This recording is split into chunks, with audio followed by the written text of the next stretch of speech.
Crime में ही नहीं हुआ, इससे पहले भी हमारे बाड़मेर के अंदर बड़ा चिंताजनक उदाहरण, ऐसे कई उदाहरण हैं। उदाहरण के तौर के पर आज से 1 वर्ष पूर्व कोजाराम का हत्याकांड होता है, निष्पक्ष जांच और जो अपराधी उसके खिलाफ कार्रवाई की जगह अपराधी को बचाने के लिए फंडिंग की जाती है। बहुत चिंताजनक चीज है कि ये संस्कृति जो थार में पैदा हो रही है, और उससे बड़ी चिंताजनक जो चीज है कि उस फंडिंग का महिमा मंडन हो रहा है।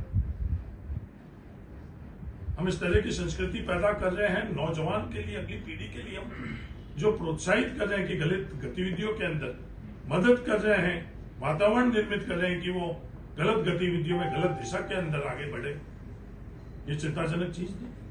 अपराधी कोई भी हो, किसी भी जाति का हो, किसी परिवार से हो, किसी काम से हो, किसी भी राजनीतिक दल के किसी कार्यकर्ता नेता के पक्ष में हो, विरोध में हो, तो इस तरह की चीज आज हम लोगों के देश के लिए बहुत घातक है।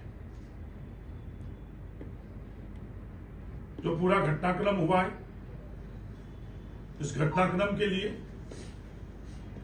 उसकी सही जानकारी मिले, उस घटनाक्रम के माध्यम से जो हम लोगों के लिए बड़ी घातक परिस्थिति जो हम लोगों के सामने आई भी, उसके लिए हम लोग हर कार्य छोड़कर इसको कैसे हम लोग जड़ से, धार से बाहर निकाल कर और हम लोग फेंके, हम सब लोगों की सामूहिक जिम्मेवारी बनती है।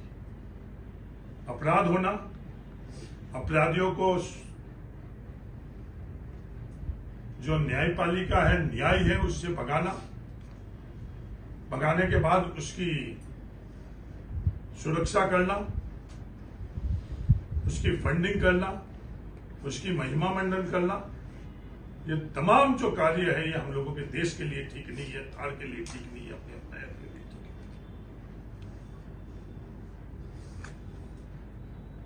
है। अपराधी के खिलाफ 19 मुकदमे हैं। 19 मुकदमे कैसे तरह के हैं वो भी चिंताजनक है। अपराधी आज इसी इलाके के अंदर 23 वर्षों से रह रहा है। ये बात इसी थार में अपराधी 23 वर्षों से रह रहा है।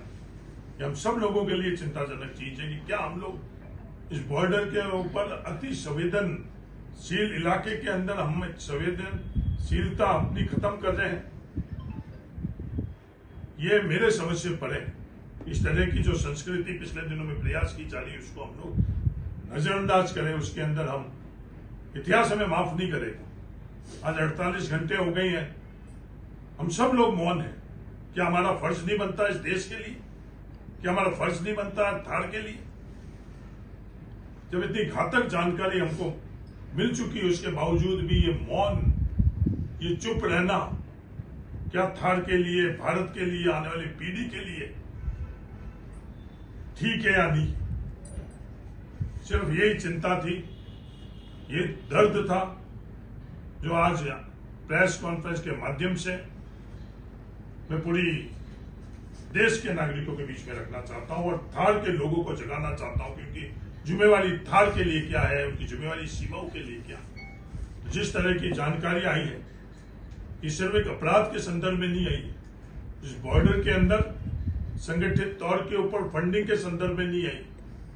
इस बॉर्डर के ऊपर जिस तरह के हथियार, जिस तरह का बारूद, असला, जिस तरह की फैक्ट्रियां, जिस तरह की गतिविधियां हो रही है, वो हम लोगों के देश के लिए बहुत घातक है। मेरा सरकार से मांग है कि न्यायिक जांच कर और कोई भी किसी भी स्तर के ऊपर इन चीजों में सम्मिलित है, उसके खिलाफ सख्त से सख्त कार्रवाई करें। धन्यवाद।